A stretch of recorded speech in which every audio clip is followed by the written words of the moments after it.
چاند کے دو ٹکڑے ہونے کا معجزہ۔ ابھی تک آپ نے علماء کی زبان سے بارہا سنا ہوگا کہ حضور نے چاند کے دو ٹکڑے فرمائے۔ آج میں قرآن سے ثابت کر کے بتاؤں گا انشاءاللہ۔ اللہ کریم ہمیں قرآن کی برکتوں سے مالا مال عطا فرمائے۔ قرآن کریم فرقان حمید کا 27واں پارہ سورہ قمر، اس کا نام ہی جو ہے وہ چاند کے نام پر رکھ دیا گیا۔ چاند کو عربی میں قمر بڑے قاف کے ساتھ قمر کہتے ہیں، اور سورہ قمر میں 55 آیتیں ہیں۔ پہلی آیت اقتربت الساعۃ وانشق القمر، 3 رکوع 55 آیتیں، 342 کلمے، 1423 حروف۔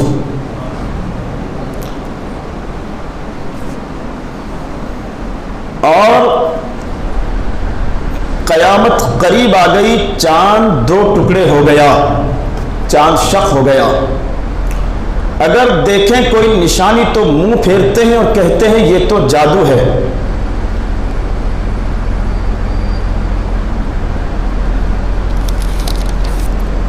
یہ تھی سورہ قمر کی پہلی اور دوسری آیت اور ان کا ترجمہ۔ اب آئیے اس کا شان نزول دیکھیں، کیا ہے شان نزول؟ شان نزول یہ ہے کہ ایک موقع پر کفار مکہ نے، بالخصوص ابو جہل اینڈ پارٹی، مطالبہ کیا تھا کہ یہ لوگ جمع ہوئے ایک جگہ اور آپس میں انہوں نے مشورہ کیا کہ آج پیغمبر اسلام سے، وہ پیغمبر تو مانتے نہیں تھے، ایسی چیز کا مطالبہ کیا جائے جو ان کے لیے ممکن نہ ہو، جسے کر دکھانا ممکن نہ ہو۔ ان کا گمان تھا، ان کا خیال تھا کہ وہ جو کفار مکہ تھے وہ یہ سوچتے تھے، وہ یہ سمجھتے تھے کہ یہ پیغمبر جو دکھاتے ہیں معجزات، وہ سمجھتے تھے یہ اصل میں جادو ہے اور جادو کے زور پر یہ سب کیا جاتا ہے۔ پلاننگ کی کہ کوئی ایسا مطالبہ کریں جو جادو کے زور سے بھی جس کو پورا نہ کیا جا سکے، یعنی وہاں پر جادو بھی جو ہے وہ کام نہ کر سکے، جادو کا بھی زور وہاں تک نہ پہنچ سکے۔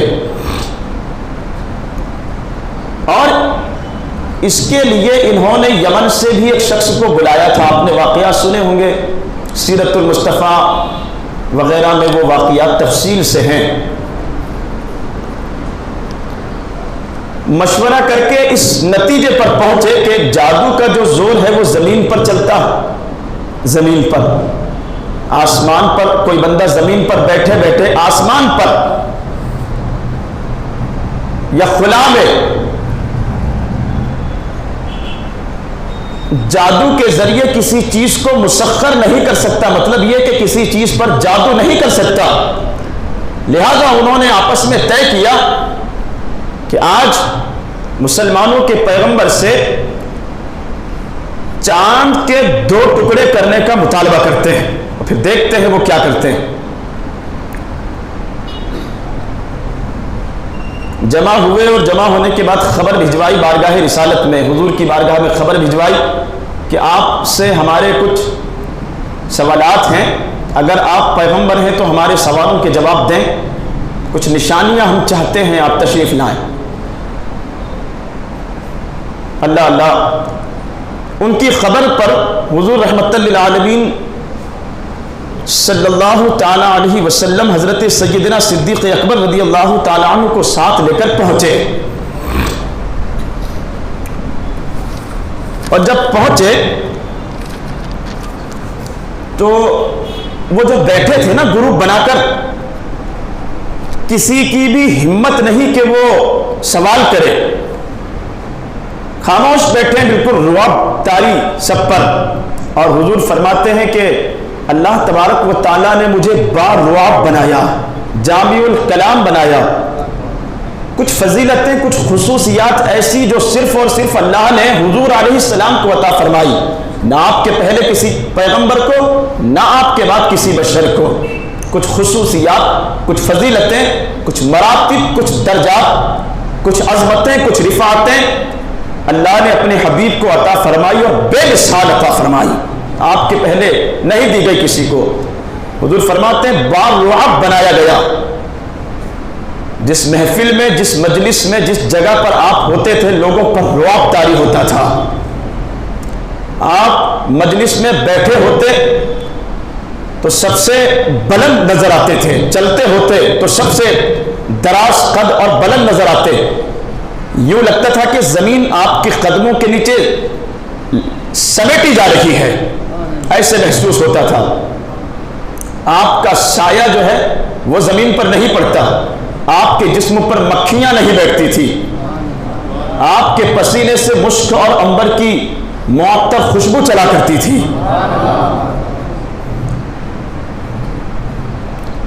اور آپ کو کبھی وہ جو حواسی وغیرہ جو لوگ کرتے ہیں، نیند آتی، کیا کہتے ہیں اسے، جمائی، وہ کبھی آپ کو نہیں آئی.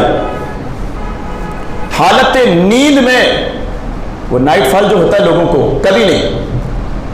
نیند کی حالت میں کبھی آپ کا وضو ختم نہیں ہوا، نیند میں بھی کبھی وضو ختم نہیں ہوا، بلکہ ام المومنین سیدہ طیبہ طاہرہ عابدہ زاہدہ عائشہ الصدیقہ رضی اللہ تعالی عنہ فرماتی ہیں، ہم مومنوں کی ماں فرماتی ہیں کہ میں نے دیکھا کہ حضور آرام فرما رہے ہوتے اور بستر سے کھڑے ہو کر نماز کے لیے کھڑے ہو جاتے، نماز کی نیت کر لیتے.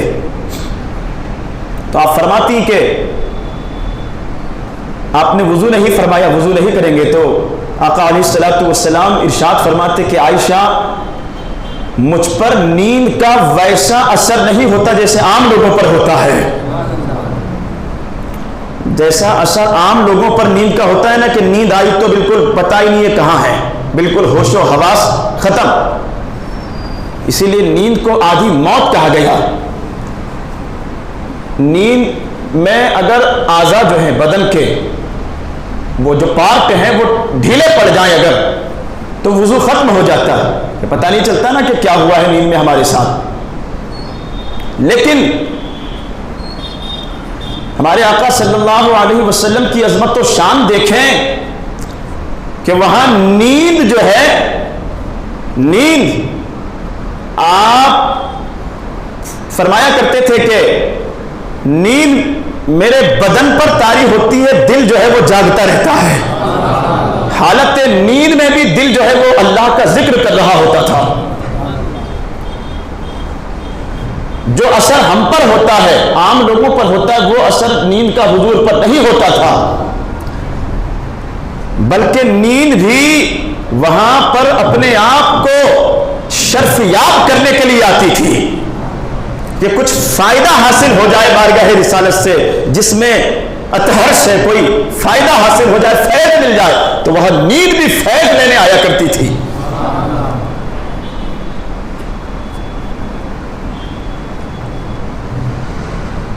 جس سواری پر آپ سوار ہوتے تو وہ سواری کبھی جو ہے بدکتی نہیں تھی.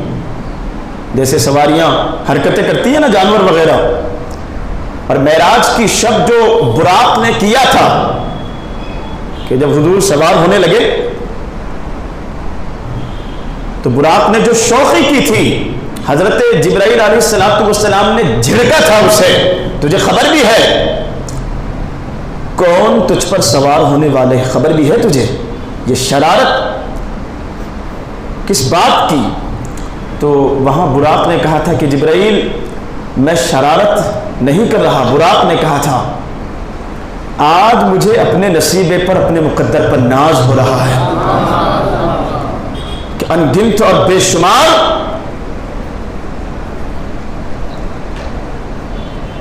وہ سواریوں میں سے اللہ تبارک و تعالیٰ نے انتخاب فرمایا، چنا، تو اس چنے جانے پر مجھے اپنے نصیبے پر، اپنے مقدر پر ناز ہے، میں شوخی نہیں کر رہا۔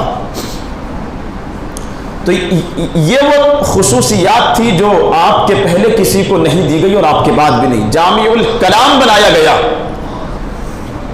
جامع الکلام کا مطلب ہوتا ہے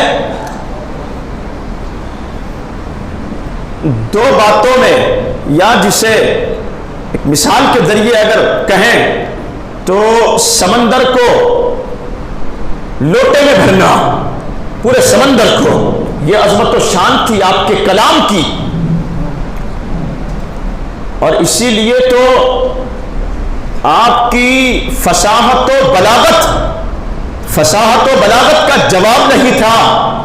عرب کے فصحاء کے پاس فصاحت و بلاغت، جو لاجواب سخن، جو لاجواب انداز تکلم، انداز کلام اللہ نے عطا فرمایا تھا، حضور کو جواب نہیں تھا۔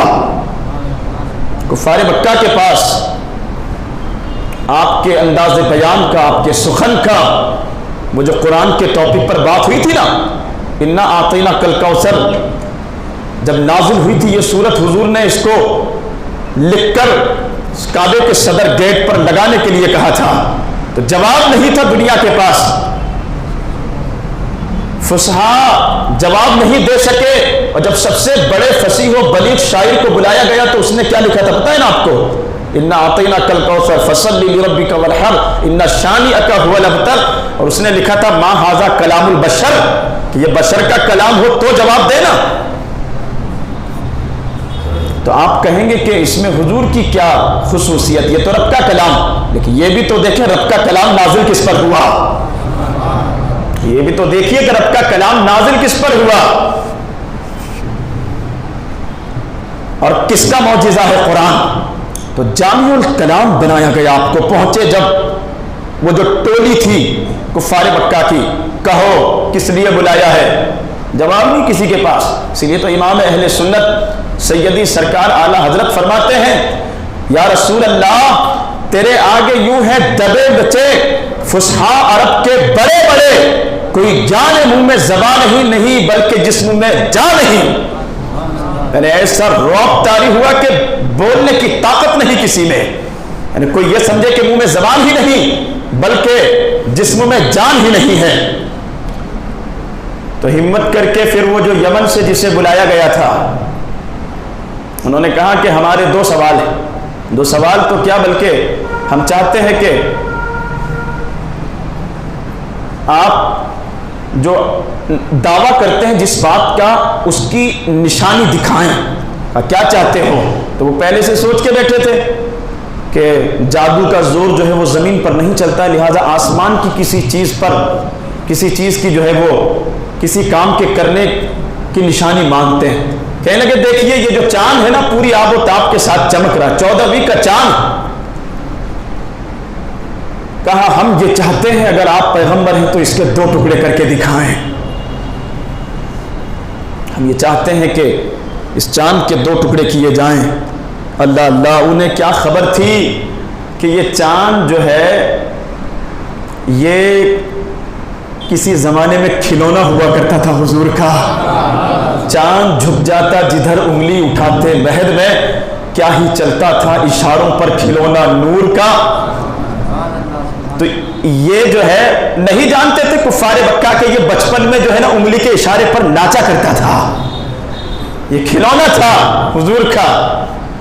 وہ سمجھتے تھے کہ آج ہم نے بہت بڑا تیر مارا ہے، ایسا ہم نے مطالبہ کر لیا ہے کہ جواب نہیں مل پائے گا آج۔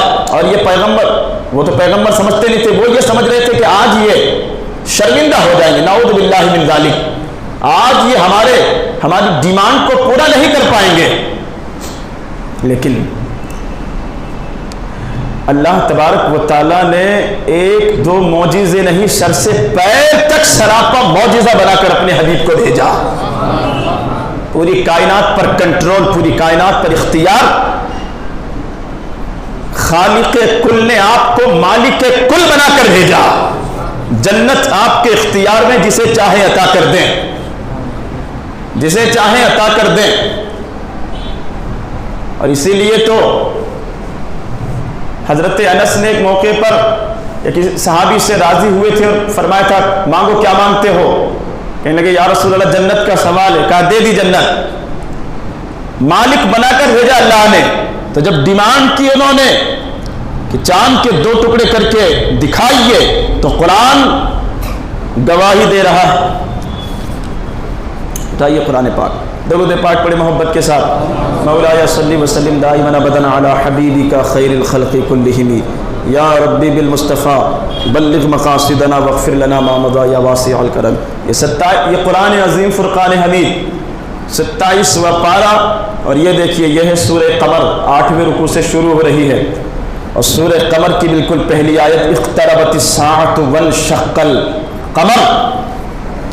قرآن گواہی دے رہا ہے حضور علیہ الصلوۃ والسلام کے معجزے کی. چاند شق ہو گیا, قیامت قریب آ گئی. انگلی اٹھائی چاند کی طرف, اشارہ فرمانا تھا چاند کے 2 ٹکڑے. اشارہ فرمانا تھا کہ چاند کے 2 ٹکڑے. اور پھر اس واقعے کے حق اور سچ ہونے کی گواہی اللہ کا قرآن دے رہا ہے. یہ شاہد ہے, اللہ کا قرآن گواہ ہے. اللہ کا قرآن چاند کے 2 ٹکڑے. وہ سمجھتے تھے کہ آج ہم نے بہت بڑا سوال کر لیا ہے, لیکن اشارہ فرماتے ہی چاند کے 2 ٹکڑے. یہاں چاند اور سورج جو ہے وہ کنٹرول میں حضور کے اختیارات مصطفیٰ. یا اختیارات مصطفیٰ کی اگر بات کریں تو وقت کم پڑے گا. جو اختیارات, جو پاور اللہ نے اپنے حبیب کو عطا فرمائے وہ بے مثال. جو پاور, جو اختیارات اللہ نے عطا فرمائے نا وہ بے مثال. یہ چاند کی بات ہے, کسی موقع پر حضور نے سورج کو بھی پلٹایا. وہ حضرت مولا کائنات کی عصر کی نماز والا واقعہ سنا ہوگا آپ نے. سورج کو بھی پلٹایا. اور خود حضور فرماتے ہیں کہ میری جو حکومت ہے نا وہ صرف زمین پر ہی نہیں بلکہ آسمانوں پر بھی ہے. حضرت سلیمان علیہ السلام کو اللہ نے بے مثال حکومت عطا فرمائی تھی, لیکن وہ زمین پر. حضور فرماتے ہیں میری جو بادشاہت ہے وہ زمین پر بھی اور آسمانوں پر بھی. اور پھر فرمایا زمین پر میرے وزیر جو ہیں وہ ابو بکر و عمر, اور آسمانوں پر میرے وزیر جبرائیل و میکائیل علیہ السلام. چاند کے 2 ٹکڑے فرمائے. اور اس کو سیرت کی کئی کتابوں میں اس واقعے کو لکھا گیا, بلکہ سیرت المصطفیٰ میں یہاں تک بھی ہے کہ دنیا بھر میں جہاں اس وقت رات تھی, دنیا کے جن ملکوں میں اس وقت جہاں رات تھی, ان گنت اور بے شمار لوگوں نے اس معجزے کو دیکھا. اور اتنا ہی نہیں, اسلامک مورخین کے علاوہ جو غیر محققین اور مورخین تھے انہوں نے بھی اس واقعے کو لکھا اپنی کتابوں میں. سیرت المصطفیٰ میں ہے کہ بھارت میں بھی وہ نظارہ دیکھا گیا. اور بھارت میں جس بندے نے دیکھا, راجہ بھوج کا نام آپ نے سنا ہوگا. اپنے محل کی چھت پر ٹہل رہا تھا, نیند نہیں آ رہی تھی اس کی. اچانک اس نے دیکھا کہ چاند کے 2 ٹکڑے ہو گئے. پریشان ہوا کہ کہیں قیامت تو نہیں آ گئی ہے. دربار میں جمع کیا نجومیوں کو, جیسا کہ بادشاہوں کی عادت ہوتی تھی, نجومیوں کو, کاہنوں کو رکھتے تھے اپنے دربار میں. کاہن وہ ہوتا ہے جو مستقبل کی خبریں یا ماضی کی خبریں کہ کیا کیا ہونے والا. اور نجومی چاند, سورج, ستاروں کی گردش پر نظر رکھنے والے. بلایا کہ یہ میں نے ایسا دیکھا ہے, کیا ہے یہ معاملہ. تب نجومیوں نے بتایا کہ آج کی رات مکہ کی سرزمین پر وہاں کے کافروں نے اللہ کے آخری پیغمبر جن کا نام محمد صلی اللہ علیہ وسلم, والد کا نام عبداللہ, دادا کا نام عبد المطلب, خاندان قریش اور قریش کی ایک شاخ بنو ہاشم سے آخری نبی اور آخری رسول, ان سے مطالبہ ڈیمانڈ کی تھی کفار مکہ نے کہ آپ نبی ہیں تو چاند کے 2 ٹکڑے کر کے بتائیے. تو ان کی ڈیمانڈ پر وہ پیغمبر اسلام نے زمین پر اپنے اختیارات, اپنے پاور کا استعمال کرتے ہوئے چاند کے 2 ٹکڑے کر کے بتائے. وہی جو تم نے دیکھا رات میں. اب یہاں مختلف روایتیں ہیں.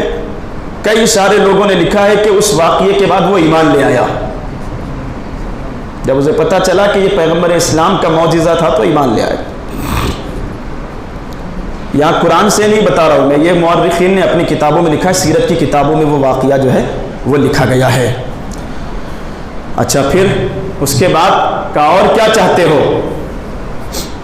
تو وہ پہلا ہی معجزہ دیکھ کر دم بخود تھے، حیرت میں بالکل، یہ کیا ہو گیا؟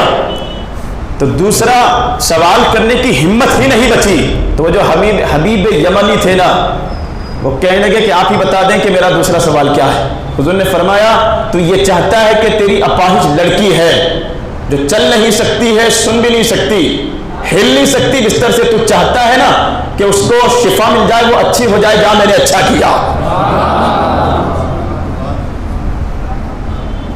وہ ایمان لائے حضور پر اور پہنچے سیدھے اپنے گھر. رات کا وقت تھا، دروازہ کھٹکھٹایا تو جو لڑکی کبھی چل نہیں سکتی تھی وہی دروازہ کھول کر باپ کا استقبال کر رہی ہے. پوچھا یہ بدلاؤ کیسے؟ تو کہا جس نے تمہیں کلمہ پڑھایا انہی نے مجھے بھی شفا عطا فرمائی اور کلمہ پڑھایا. بے مثال اللہ تبارک و تعالیٰ نے معجزات عطا فرمائی. اچھا اس واقعے کو اللہ تبارک و تعالیٰ نے قیامت کی نشانی قرار دیا کہ قیامت کی بڑی نشانیوں میں سے ایک نشانی یہ بھی کہ چاند شق ہو گیا، چاند کے 2 ٹکڑے ہو گئے. روایتوں میں ہے کہ حضرت آدم علیہ السلام سے دنیا مخاطب ہوئی کہ اے آدم، آپ کا تشریف لانا یعنی آپ کو پیدا کیا جانا ہی یہ قیامت کی نشانیوں میں سے ایک نشانی. میرا شباب ختم ہو گیا آپ کے آنے سے. شباب یعنی جوانی. اس وقت دنیا کے 60,000 سال ختم ہو چکے تھے. حضرت آدم جب دنیا میں تشریف لائے، اور یہ میں اپنی طرف سے نہیں کہہ رہا، یہ یہاں تفسیر روح البیان شریف سے بات کر رہا ہوں، اسی آیت پر 27ویں پارے کی سورہ قمر کی پہلی آیت. اور یہ دیکھیے جلد جو ہے یہ جلد 14 ہے تفسیر روح البیان شریف کی، اور جلد 14 کا یہ صفحہ نمبر 284 284. ٹھیک ہے ہاں. تو کسی کو اعتراض ہو تو جس نے ترجمہ کیا ہے تفسیر روح البیان کا اسی سے ڈائریکٹ رابطہ کریں، کیونکہ جب ترجمہ کیا ہے تفسیر روح البیان عربی میں لکھی گئی علامہ اسماعیل حقی حنفی نے، اور پھر اس کے جو مترجم ہیں پاکستان کے ایک عالم ہیں جن کا نام ہے شیخ التفسیر مولانا محمد فیض احمد اویسی. آپ سرچ کریں، بہت ساری انہوں نے اور بھی دیگر کتابیں لکھی ہے. تو اگر آپ کو شک ہو تو ان سے ہی پوچھو کہ بھیا آپ نے کہاں سے ریسرچ کی ہے، میرے پاس مت آنا کہ دنیا کو کتنے سال ہوئے. حضرت آدم علیہ السلام کو جب اللہ نے پیدا فرمایا تو یہاں لکھا گیا ہے کہ اس وقت دنیا کے کتنے سال ختم ہو گئے تھے؟ 60,000 سال. آج کل جو ہے نا کچھ عجیب عجیب چیزیں جو ہے سننے کے لیے ملتی ہے یا دیکھنے کے لیے. کبھی کبھی وہ نیوز والے بتاتے ہیں کہ دیکھو 10 لاکھ یا 10 کروڑ سال پرانا یہ کنکال ملا ہے. یہ تو دنیا کو ہی اتنے سال نہیں ہوئے، تمہیں کہاں سے مل گئے؟ کہاں سے ملے؟ عجیب عجیب اٹھ پٹانگ قسم کی تحقیق لے کر آتے ہیں. 10 کروڑ سال پہلے کا کنکال مل گیا. بڑے عجیب الخلقت لوگ جو ہے وہ دنیا میں بھرے پڑے ہیں. ہمیں جو ہے ان گمراہوں کے پیچھے چلنے کے بجائے اللہ کا احسان ہے ہم پر، اللہ نے ہمیں قرآن عطا فرمایا. ذالک الکتاب لا ریب فیہ، جس میں شک کرنے کی جگہ ہی نہیں چھوڑی اللہ نے. تبیانا لکل شیء، ہر چیز کا یہاں بیان ہے. اب یہ پڑھنے والوں پر ہے کہ وہ اس سمندر کی کتنی گہرائی کو ناپ سکتے ہیں.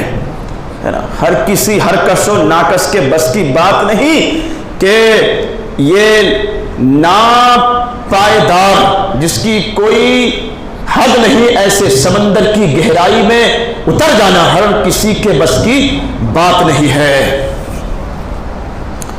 تو وہ عجیب عجیب قسم کی لاتے ہیں نا، تو ان پر بھروسہ مت کرو، قرآن کے پاس آؤ، قرآن سے پوچھو.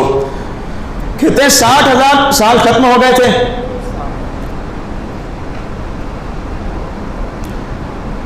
اور جب حضرت آدم علیہ السلام تشریف لائے تو دنیا کی اکثر عمر ختم ہو چکی تھی اور اس کا تھوڑا سا حصہ جو ہے باقی رہ گیا. اور یہاں ایک بات اور لکھی گئی ہے کہ دنیا کی ٹوٹل جو عمر ہے وہ ہے 70,000 سال.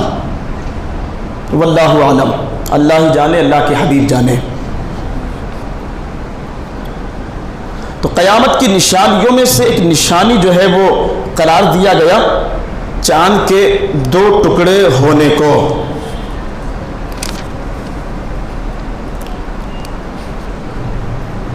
اور اس واقعے کو کئی لوگوں نے دیکھا تو وہ دیکھ کر جو ہے اللہ نے جنہیں توفیق عطا فرمائی وہ داخل اسلام ہوئے. ایک یہودی نے یہ منظر جب دیکھا تو وہ بھی داخل اسلام ہو گیا. یا ایک فرق جو ہے مصنف مترجم نے بیان کیا ہے کہ اللہ تبارک و تعالیٰ نے حضرت موسیٰ علیہ السلام کو بے مثال معجزہ عطا فرمایا تھا. کیا تھا وہ معجزہ؟ ایک لاٹھی اللہ نے عطا فرمائی تھی. وہ سورہ طٰہٰ کی آیتیں ہیں قرآن کریم فرقان حمید کی. وما تلک بیمینک یا موسیٰ. اللہ نے حضرت موسیٰ سے پوچھا تمہارے داہنے ہاتھ میں کیا ہے؟ قال ہی عصای، کہنے لگے میری لاٹھی ہے. اتوکأ علیہا، میں اس سے ٹیک لگاتا ہوں. واحش بها علی غنمی، اپنی بکریوں کے لیے اس سے پتے توڑتا ہوں. ولی فیہا معارب اخری، اور بھی بہت سارے کام اس سے لیتا ہوں. تو رب نے فرمایا قال القیہا یا موسیٰ، اے موسیٰ اس لاٹھی کو پٹکو زمین پر. فالقاها فاذا هی حیۃ تسعی، اور جب لاٹھی کو پٹکا نا زمین پر تو وہ خوفناک اژدھا بن گئی. تو حضرت موسیٰ ہی جو ہے اس کو دیکھ کر گھبرائے کہ یہ کیا ہو گیا. قال خذها ولا تخف سنعيدها سیرتها الاولى، رب نے فرمایا گھبراؤ مت، پکڑو اسے، ہاتھ لگاؤ، یہ پہلی شکل میں آ جائے گا. پھر آپ نے ہاتھ لگایا تو پھر وہ لاٹھی بن گئی. تو یہ معجزہ تھا بے مثال حضرت موسیٰ علیہ السلام کا. لیکن میرے آقا صلی اللہ تعالی علیہ وسلم اور اس لاٹھی سے جب مارا تھا اپنے دریائے نیل پر تو دریائے نیل میں 12 راستے بن گئے تھے. یہ حضرت موسیٰ علیہ السلام کا بے مثال معجزہ. لیکن میرے آقا صلی اللہ تعالی علیہ وسلم کا معجزہ یہ کہ انگلی کے اشارے سے چاند کے 2 ٹکڑے فرما دیے. یہ بے مثال معجزہ. ہماری خوش نصیبی ہے کہ اللہ تبارک و تعالیٰ نے اپنے حبیب صلی اللہ تعالی علیہ وسلم کا امتی ہونے کا شرف ہمیں عطا فرمایا ہے نا. یہ ہماری خوش نصیبی ہے. کنتم خیر امت اخرجت للناس کا تاج اللہ نے آپ کے سروں پر رکھا. بہترین امت کے خطاب سے اللہ تبارک و تعالیٰ نے آپ کو شرف یاب فرمایا، سرفراز فرمایا. بہترین امت، ایک ایسی امت جس میں شامل ہونے کی دعا حضرت موسیٰ رب کی بارگاہ میں کرتے تھے کہ مجھے اپنے حبیب کا امتی بنا دے. حضرت عیسیٰ علیہ السلام نے دعا مانگی، آپ کی دعا قبول ہوئی اور قیامت سے پہلے تشریف لائیں گے آپ امتی بن کر. تو ہم اور آپ خوش نصیب ہے، اللہ نے اپنے حبیب کا امتی ہونے کا ہمیں شرف عطا فرمایا. تو ایک ذمہ داری جو ہے وہ سونپی قرآن نے آپ پر کہ کس لیے آپ کو بہترین کہا تأمرون بالمعروف وتنہون عن المنکر. وہ جو ذمہ داری سونپی گئی ہے یا جس ذمہ داری کے سبب آپ کو اللہ نے اور قرآن نے بہترین کہا وہ ذمہ داری ہے لوگوں کو تأمرون بالمعروف، نیکی کی دعوت دو، وتنہون عن المنکر، اور لوگوں کو برائیوں سے روکتے رہو.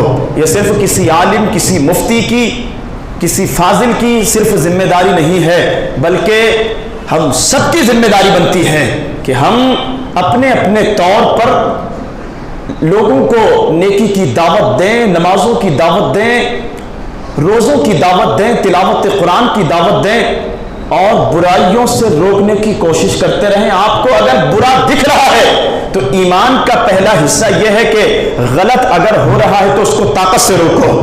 رمضان کا مہینہ، کوئی شراب پی رہا ہے، کوئی جوا کھیل رہا ہے، کوئی تاش کھیل رہا ہے، کوئی برائیوں میں مبتلا ہے تو طاقت سے روکو. یہ نہیں کر سکتے تو زبان کا استعمال کرو، سمجھاؤ زبان سے. یہ بھی نہیں کر سکتے تو ایسے لوگوں کو دل سے برا جانو اور دور ہو جاؤ ایسے لوگوں سے. لیکن یہ ایمان کا آخری ہے. ہمیں چاہیے کہ اتنے کمزور نہ بنیں، طاقت کا ہاتھ کا استعمال کریں یا زبان کا استعمال کریں. ہم سب کی ذمہ داری ہے. حضور فرماتے ہیں کلکم راع وکلکم مسئول عن رعیتہ. اگر آپ گھر کے بڑے ہیں تو پورے گھر کو سدھارنے کی ذمہ داری آپ کی ہے. بیوی کو، بچوں کو.